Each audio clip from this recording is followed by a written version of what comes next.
Hi, ನಾನು ಭವ್ಯ vlog.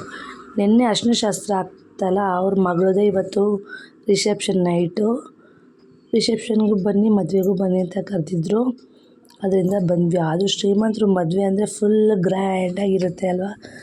ಅವ್ರು ತುಂಬ ದೊಡ್ಡ ಚೌಟ್ರಿ, ಮತ್ತು ಹಂಗೆ ತುಂಬ ಅಂದರೆ ತುಂಬ ಜನ ಬಂದಿದ್ದರು. ಈಗ ಎಂಟ್ರೆನ್ಸೇ ನೋಡಿ ಎಷ್ಟು ಫುಲ್ಲು ಗ್ರ್ಯಾಂಡಾಗಿ ಮಾಡಿದ್ದಾರೆ ಅಂತ. ನಾವು ಎಂಟ್ರೆನ್ಸ್ ಹೋಗ್ತಾ ಇದ್ದಂಗೆ ವೆಲ್ಕಮ್ ಜ್ಯೂಸ್ ಎಲ್ಲ ಇಟ್ಟಿದ್ರು. ನಾವು ವೆಲ್ಕಮ್ ಜ್ಯೂಸನ್ನ ಕುಡ್ಕೊಂಡು ಒಳಗಡೆ ಹೋಗೋಣ ಅಂದ್ಕೊಂಡು ಹೋಗ್ತಿದ್ದಾಗೆ ವೆಲ್ಕಮ್ ಜ್ಯೂಸನ್ನ ತಗೊಂಡ್ವಿ.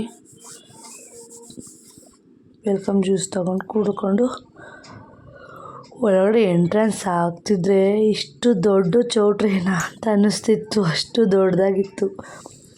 ತುಂಬ ಜನ ಇದ್ದರು. ಮಾತ್ರ ನಾವು ಯಾರ ಮದುವೆ ಇಷ್ಟು ಜನ ನೋಡಿದ್ದೇ ಇಲ್ಲ. ಅವ್ರು ತುಂಬ ಜನ ಬಂದಿದ್ದರು. ಅಂದರೆ ನಮ್ಮ ಲಕ್ಷ್ಮೀಕಾಂತ್ ನಗರ ಇದೆಲ್ಲ, ಫುಲ್ಲು ಜನ ಬಂದಿದ್ದರು. ಅವ್ರು ಎಲ್ರಿಗೂ ಹೇಳಿದ್ರು ಇಡೀ ಲಕ್ಷ್ಮೀಕಾಂತ್ ನಗರಕ್ಕೆ. ಅಂದರೆ ಅವರು ಚಿಲ್ಲರೆ ಅಂಗಡಿ ಇಟ್ಟಿದ್ದಾರಲ್ಲ, ಅದರಿಂದ ಅವ್ರು ಫುಲ್ ಅಂಗಡಿ ಅವರು ಅಂದ್ಬಿಟ್ಟು ಗೊತ್ತಿರೋರು ಅಂದ್ಬಿಟ್ಟು ಎಲ್ಲರಿಗೂ ಹೇಳಿದರು.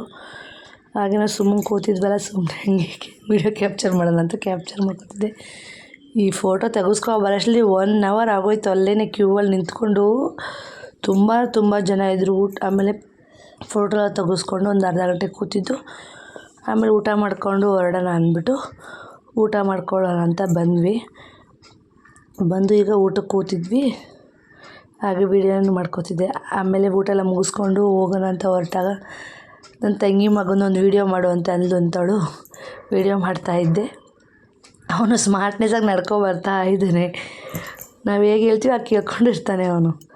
ಯಾರೋ ನನ್ನ ವ್ಲಾಗ್ ನೋಡ್ತಿದ್ರೆ, ನನ್ನ ವ್ಲಾಗ್ ಇಷ್ಟ ಆದರೆ ಲೈಕ್ ಮಾಡಿ, ಸಬ್ಸ್ಕ್ರೈಬ್ ಮಾಡಿ, ಪಕ್ಕದ ಬರೋ ಬೆಲ್ ಐಕನ್ನ ಕ್ಲಿಕ್ ಮಾಡಿ. ಮಿಸ್ ಮಾಡಿದೆ ಲೈಕ್ ಮಾಡಿ. Thank you. ಬಾಯ್.